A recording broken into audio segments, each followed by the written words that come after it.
What up, YouTube Live? Mm. How's it going, everybody? Wow, wow, wow. I just finished watching the season 2 premiere episode of Star Trek Discovery, one of my favorite series. Big fan of season 1. And season 2 finally arrived this evening, and I am satisfied because it was thrilling. The episode was wow. It's like a roller coaster ride, man. For reals. I know that term is loosely used in any critique of films or TVs, but it did feel like a roller coaster ride. It was like, wow, woo, one hell of a ride, that's for sure. Okay, so I have a few notes here. Let's go through some of them. By the way, as always, with all my episode recap or TV reviews, this too contains spoilers. Nothing major, but because I will be describing some of the plot, I will be spilling some spoilers. So, heads up, spoiler alert. This review is mainly for those of you, my fellow Star Trek Discovery fans, who also have watched this season 2 premiere episode titled Brother. Brother! The Band of Brothers! Love that HBO drama. Okay, let's get serious. First up, Anson Mount as Captain Pike. Damn, Anson Mount looked hella good. Looks hella good in this role, man. He looks hella good in that yellow captain suit, man. Um, so great casting. Perfect choice. Um, I guess this means he's not gonna be doing Inhuman season 2. Obviously. Thank God that's not happening anymore. Man, Inhumans was terrible. And I'm sure for Anson, going back to now speaking roles again like this one, it must feel like a relief, like, oh my God, I could talk, I'm not playing a silent mute character anymore. um okay, he looks good as Captain Pike, and of course Captain Pike has been played by so many actors over the years. I think the first one was Jeffrey Hunter, um and of course Bruce Greenwood in the J.J. Abrams parallel universe Star Trek reboot on the big screen, and now Anson Mount. And so, yeah, that's what I have on my note. The first time, it's like he looks amazing. And you know what? I thought he was gonna be like a hard ass. This version of Captain Pike, maybe gonna be. I thought he was gonna be bossing people around, but no, man. He was. I'll just use present tense. He's charming. He is charming. He knows how to get your guard down, and he knows how to make you feel relaxed. At least that's how he makes Tilly feels. Tilly has a crush on Captain Pike. And at one point, he's like, Tilly's trying to fix Captain Pike's finger on the thing, and he's like, "Could you move your left pinky? I mean, could you move your pinky a little bit to the left?" Or it's like, and he's like, ah. He even got me. I thought he was in pain, really. Um, so yeah, this is cool. This is a cool version of Captain Pike. Very chill, very and he's very commanding too. Like this is a guy. Anson Mount plays him like a guy who knows what he's doing. Captain Pike. Like at one point, he's like, "Hey, I don't mind dissenting opinions. I just need those opinions to come with solutions." And I'm like, "Whoa, now that's a leader right there." So, and he even like, at the start, he's like, "I know your captain betrayed you, but I'm not him." So he pretty much, what I'm trying to say is that he gets the ground covered, before he tells everybody what to do. He pretty much sets the rules down. It's like, "Hey, I'm not Lorca, you know, and let me study up everybody's names. So I'm not gonna just say, 'Hey, you do this, do that.'" Um, it it, it does exude an experienced leadership, somebody who's been doing this or who knows what he's doing for quite some time. Um, and that's good. That's good. Everybody just so at ease around him. Even Saru, because Saru, As you know, in season one, there has been sort of a like power struggle story thing going on with Saru, because Saru thinks he's got the high rank above everybody else, and sometimes he'd be like, "Hey, how come I don't get to be the one leading? Like I deserve this. I've been around longer than Burnham and stuff like that, you know." But no, even Saru in this time is like, "Yes, you can have my seat." there's no there's no resistance, no drama. Everybody just automatically likes Captain Pike because he is such a likable leader. And Anson Mount just plays him really effortlessly, man. Anson himself is very charming. So yeah, great, perfect choice for the role. Great casting. Um, it seems that now the Klingon War is over and the story is moving forward, and you could tell that the characters are not dwelling too much in the past or in the season one or what happened there, except probably for Stamets, who is still um, mourning or grieving over the loss of his love, Hugh, and so he's planning to transfer out to another position, and that pretty much bothers Tilly because Tilly really looks up to Stamets, and and there are some instances in this episode that kind of um harkens back to some of the elements brought up in the short treks. Earlier today, I did a video giving you my opinion about the short treks. Those are the short films anthologies that were released this past November and December. There were 4 episodes. And so in this episode, it was hinted in some of them, like, for example, Saru says, yeah, I have a sister. Her name is Samara, and I don't think I'll be able to see her for the foreseeable future. That was brought up in the episode, the brightest star. And of course, Tilly, Stamets reminds Tilly that your big asset is you have a big heart, your love, you have love or passion for everybody. So that harkens back to the first short track when Tilly has compassion for that stranger invisible alien that crashed the USS Discovery. So I think that's cool. I think that's cool because remember I mentioned to you, it's like, oh, maybe there's some, maybe we'll hear some things about some of the things in the short tracks again in the future. And voila, we heard them tonight in the episode 1 of season 2. All right, so my next thing on my note here before we get to Spock, we'll save the best for last, okay? I know you want to talk about Spock, but okay. Pike and his crew board the Discovery, and one of them, his name is Connolly, I believe. Let me double check here. Connolly, yeah, and he is a jerk.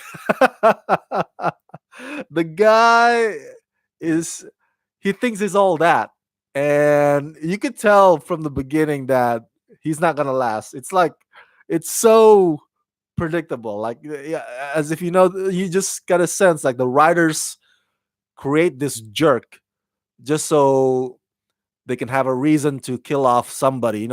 It's episode 1, premiere episode. We can't have everybody, surviving. We got to have at least one death. And why not kill off the person that people don't like? And that's him, Connolly.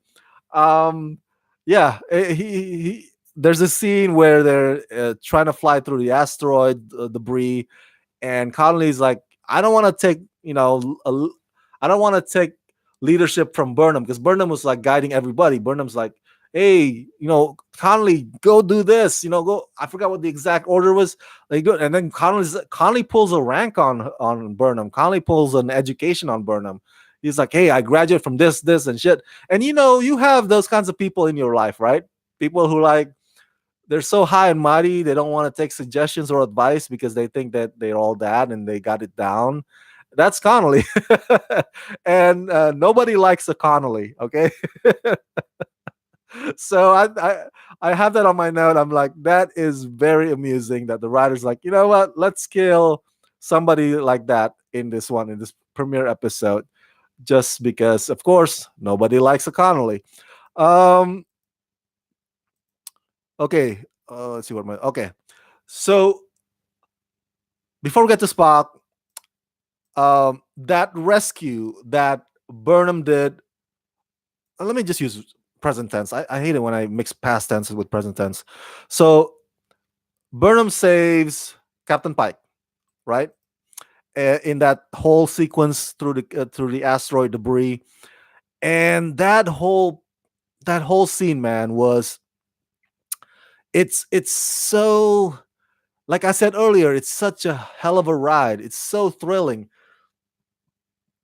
It reminds me in some of the scenes from J.J. Abrams Star Trek movies.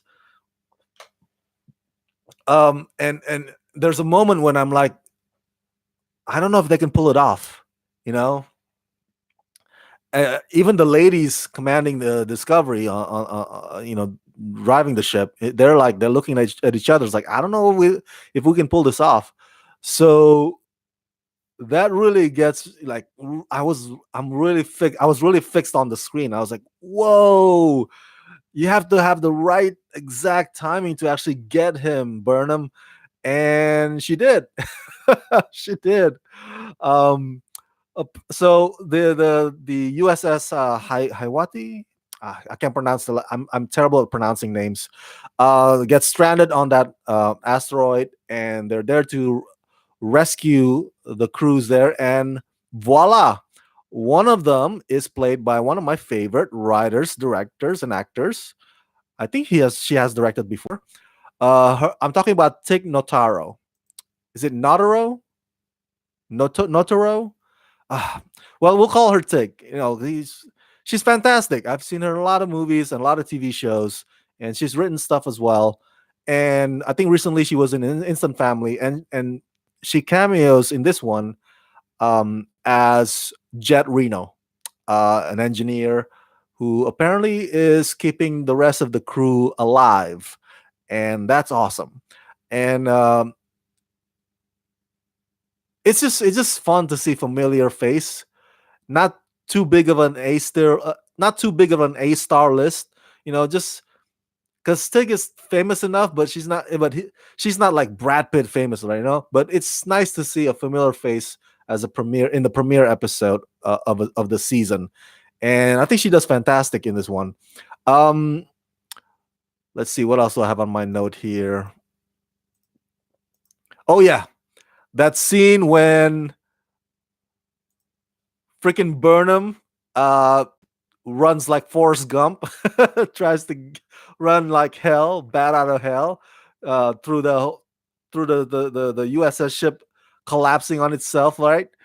And that was fantastic. I was like, whoa. I really feel concerned or feel fearful for the safety of Burnham throughout the whole sequence. And at this point, Tilly had requested Burnham to bring back a fragment of the asteroid. Um, and turns out Burnham couldn't do that.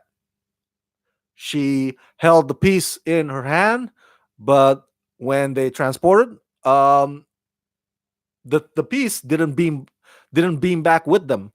And I love the glow on Tilly's face when she figures out, oh my god, maybe it's this material, and we can use it for some kind of a resource or renewable energy. And so they bring a gigantic piece of the asteroid on board. And that got Stamets also excited, geeking out like the fellow scientist that he is. And I'm hoping that this whole new venture with the asteroid that gets both Stamets and Tilly geeking out together, that would kind of change Stamets' mind you know from transferring or moving away. Hopefully now, they have a little project now together, to keep them busy, to get them to get their scientist sparks going again. So I hope so. That's a good thing, right? That's a good thing. All right, so I know you want to talk about Spock. So let's get right to it. Let's get to Spock. So Spock has been with USS Enterprise, and Burnham was hoping to see Spock when Pike and his crew boarded the USS Discovery, but Spock is nowhere to be found. And at one point, when Burnham asks, like, "Hey, where's Spock?" and Pike says, "Maybe you should keep your expectations low sometimes, just so you don't get disappointed." And when he gives that answer, I'm like, "Whoa, that's kind of that's some kind of an enigmatic, cryptic answer. Like, why don't you just answer her straight where he is?" But he did eventually at the end of the episode. Something along the line of, because they are away on a 5-year mission, or they were away on a 5-year mission, and so they were not able to help out with the Federation's um, effort in the war against Klingons. And so there many people, including Pike, on the USS Enterprise, it took a toll on them. They were really hit hard by that, that they were not there to kind of lend a hand. And I think Spock, what Pike says with that is that Spock took a time leave. And there was a flashback scene in this episode. You see Spock when he was a kid, and my goodness, he looks so adorable. It's so adorable with this, of course, Spock eyebrow, Vulcan eyebrows. Excuse me. And at one point, he draws something right on his, we'll call it, futuristic iPad, and then and then he he he takes it and throws it up to the air, and then you see like a big ass dragon, um like a holographic dragon, just flying, and almost reaching Burnham's face, and then you see Spock closing the door on Burnham's face, Burnham as a little kid, and I'm like, whoa, that's cold. We know that in history Spock can be really cold, in because logic over feeling, logic over empathy. But when he slams that door on Burnham's face, I was like, wow. I guess it starts early, huh? um, Drums, drama, and at one point, I guess it was suggested that um the dad, can't remember the name again. James Frey plays him. So James Frayne, not James Frayne. Sarek. There you go. Sarek. I have it on my notes here. Sarek wants Burnham to teach um, Spock empathy. You know, not only does he want Burnham to learn about the Vulcan from Spock, the ways of the Vulcan, but vice versa. In return, he's hoping that Burnham would also teach Spock empathy, the thing that makes us human, basically. The ability to put ourselves in somebody else's shoes, right? So and somebody that's logic driven, like Spock, as you know, if you are familiar with the history of the character, he, when it comes to empathy or feelings like that, it's like a trial and error, stumbling along the way, picking himself up, and I hope we get to know in the subsequent episodes of this new season what exactly went wrong with the relationship between Burnham and Spock, and I hope we can know also how they are, if they are planning at all, to mend that broken relationship, because this episode is titled Brother, but the brother is missing. The brother is nowhere to be found. Spock is not in episode 1. It's only his voice at the end. Okay, so overall, this is a fantastic opening season 2, and this is a great premiere. I'm just, how they say absence makes the heart grow fonder. I have been missing this show, man. I loved season 1, so it just feels so good to have it back, to have Star Trek Discovery back. And By the end of the episode, Pike gives the leadership back to Saru again, and then Burnham asks to be no that he could visit Enterprise. Okay, so does this mean that Pike uh, is only a recurring role? I thought Pike would be a series regular, but I guess I'm wrong. Maybe there will be some episodes that we won't get to see Pike at all. He only shows up every other, I don't know, 3 or 4 episodes. I guess maybe that's the case. But man, after seeing tonight's episode, I want to see more of Anson Mount as Pike, because he is great in that role. Fantastic. I can't praise him enough. Um, so yeah, looking forward to episode 2 next week. By the way, again, reminder: Rama Screen is part of the affiliate program of CBS All Access. So if you subscribe to CBS All Access through the link in the description box below this video, um, part of that can go towards helping support this channel. So please do so. Please consider it, or maybe spread the word. If you already have subscribed to CBS All Access, which is the only channel that you can watch Star Trek Discovery, then maybe spread the word so your cousins or your peers or family members or friends who also love Star Trek could watch Star Trek Discovery by subscribing to CBS All Access through the link in the description box below this video. That would help quite a lot. All right, you guys, thank you so much for tuning in on this live stream review of the premiere season 2 episode of Star Trek Discovery.